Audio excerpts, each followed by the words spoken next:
ایک اللہ والے جو ہیں ہزاروں سال سے سجدے میں، ایک انار کے درخت کے پاس ایک کٹورے پانی کی قیمت کتنی ادا کی انہوں نے مرنے کے بعد۔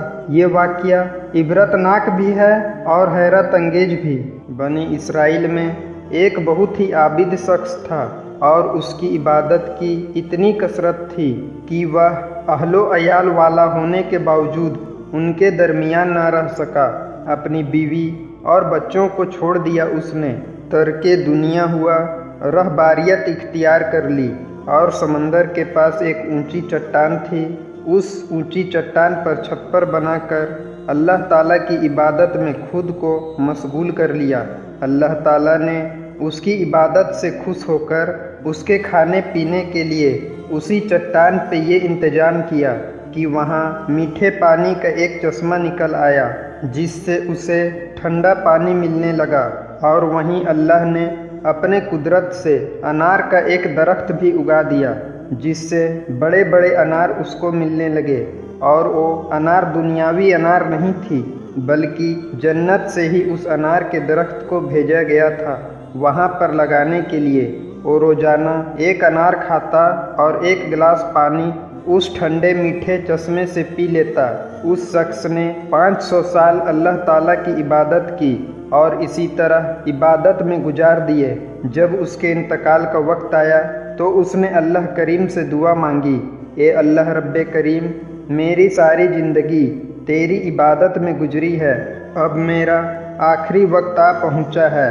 میری خواہش ہے کہ جب میری موت آئے تو میں سجدے کی حالت میں رہوں اور میرے بدن کو تو تا قیامت محفوظ رکھنا، یعنی قیامت تک تو میرے بدن کو محفوظ رکھنا، تاکہ جب میں قیامت کے دن اٹھایا جاؤں تو سجدے کی حالت میں اٹھوں۔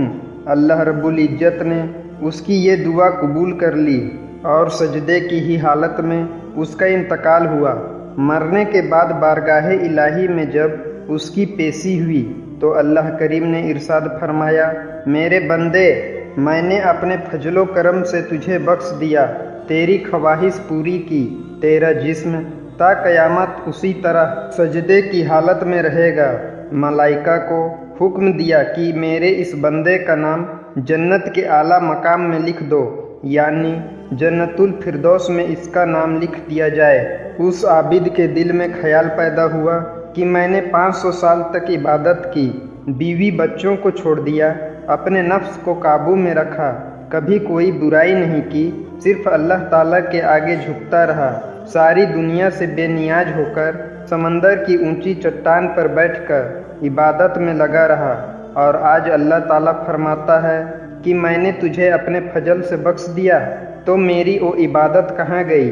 کم سے کم میری دل جوئی کے لیے ہی کہہ دیتا کہ تیری نمازوں، تیری روزوں اور تیرے ذکر و فکر کی بدولت تجھے بخش دیا گیا ہے، بلکہ اس طرح عبادت اور ریاضت کے باوجود کہا جا رہا ہے کہ ہم نے اپنے فضل سے تجھے بخش دیا ہے، مطلب میری ساری عبادت بیکار ہو گئی، میرے سجدے کہاں گئے، میری وہ تہجد کی نمازیں کہاں گئی، میں دن بھر جو اللہ اللہ کرتا رہتا وہ سب کہاں گیا، مقدس کتاب کو پورے دن پڑھتا رہتا وہ سب کہاں گیا، میں نے نفس کو مارا، نفس امارہ کو مارا، کبھی برائی کی طرف نہ گیا، اور پھر بھی اللہ تعالیٰ مجھے اپنے فضل سے بخش رہا ہے، یعنی میرا کوئی کمال نہیں۔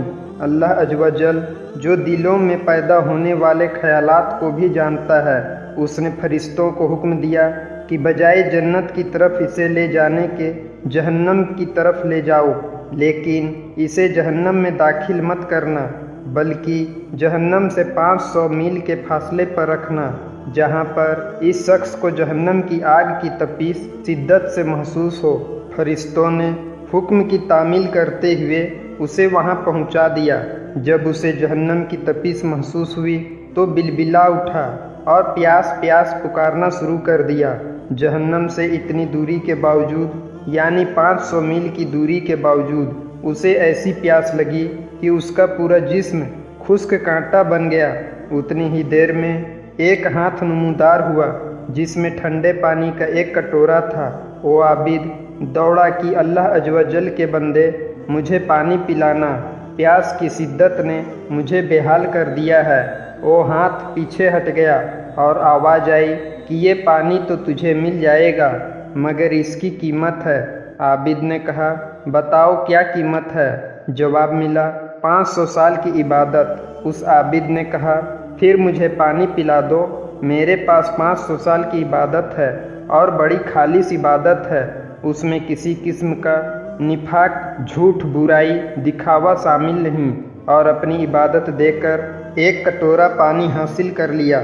جب پانی پینے کے بعد کچھ جان میں جان آئی تو اللہ رب کریم نے فرشتوں سے کہا، اس کو واپس لاؤ۔ فرشتوں نے اسے پھر اللہ تعالیٰ کے دربار میں پیش کر دیا۔ اللہ رب کریم نے فرمایا، اے میرے بندے، اب 500 سال کی عبادت تو نے پانی کے ایک کٹورے کے بدلے میں دے دی، لیکن دنیا میں تو 500 سال تک جو چشمے کا ٹھنڈا پانی پیتا رہا اس کا حساب دے، اور سمندر کی چٹان پر میں نے تیرے لیے انار کا جو درخت لگایا تھا اور تو 500 سال تک اس کا پھل کھاتا رہا، کیا اس پھل کے اگنے میں کوئی کمی آئی؟ کیا ایک لمحہ ایسا گزرا کہ تو نے وہ پھل نہ کھایا ہو؟ کیا وہ دنیاوی پھل تھا؟ وہ جنت سے لایا گیا انار کا درخت تھا۔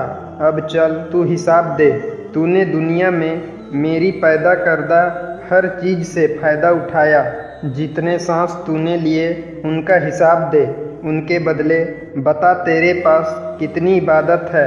میں نے تجھے صحت دی، دیکھنے کو آنکھیں دی، سننے کو کان دیے، بولنے کو زبان دی، اس کے علاوہ ان گنت لا تعداد نعمتیں میں نے تجھے عطا کی۔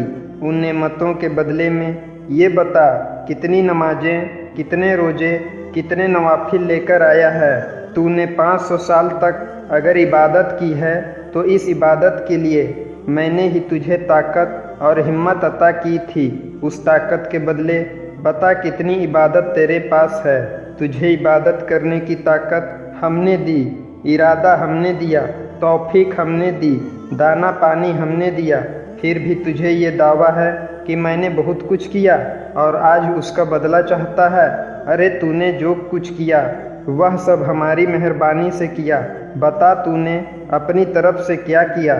اگر کچھ ہے تو پیش کر، یہ سننا تھا۔ کہ عابد لرج گیا اور بارگاہ الہی میں عرض کی، یا اللہ، اے میرے مالک، بے شک نجات تیرے فضل سے ہوتی ہے، کسی کے عمل سے نہیں ہوتی۔ عمل کی تو یہ قدر و قیمت ہے کہ 500 سال کی عبادت کے بدلے ایک کٹورا پانی میں نے پی لیا۔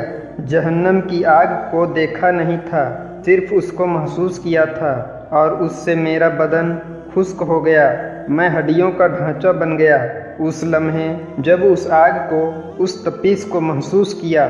یا اللہ، تیرے فضل سے ہی تمام امت جائے گی جنت میں۔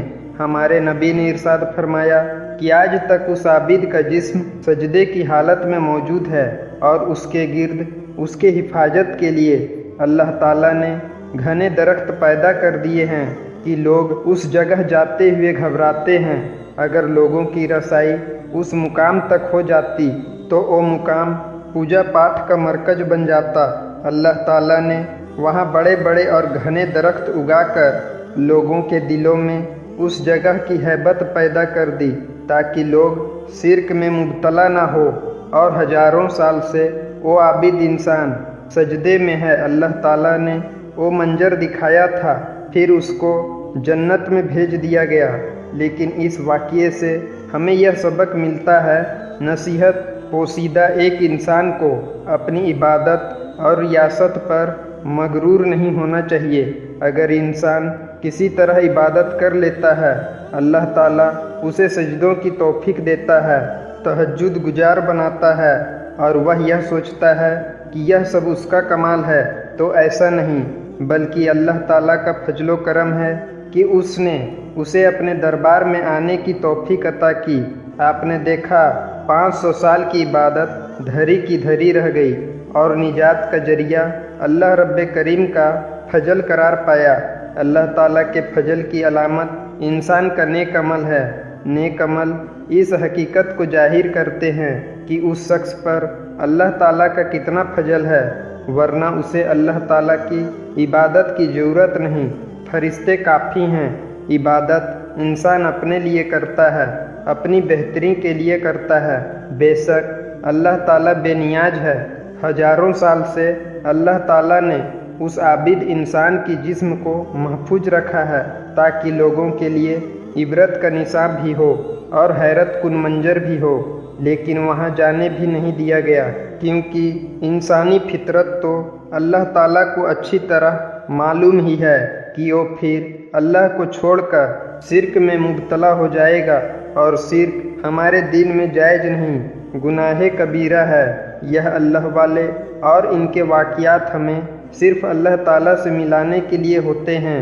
اللہ والے اللہ تعالیٰ کی طرف لے جانے کے لیے ہیں، اور اللہ تعالیٰ ہر دور میں اپنے ولی کو پیدا کرتا ہے۔ جس طرح بنی اسرائیل کے امت میں ولی رہے ہیں، اسی طرح امت محمد صلی اللہ تعالیٰ علیہ وآلہ وسلم میں بھی اولیاء اکرام رہے ہیں۔ اولیاء اکرام کی عبادت سے ہی انسان مغروب ہو کر، متاثر ہو کر اللہ تعالیٰ کی طرف جاتا ہے۔ پہلو کو سمجھا کریں، بات تو آپ سمجھے۔ یقیناً آپ کے سامنے یہ بات ظاہر ہو جائے گی کہ انسان کچھ نہیں، اس کی عبادت کچھ نہیں۔ اللہ تعالیٰ اپنے اس بندے کو توفیق دیتا ہے عبادت کی اور بنا دیتا ہے اپنا ولی۔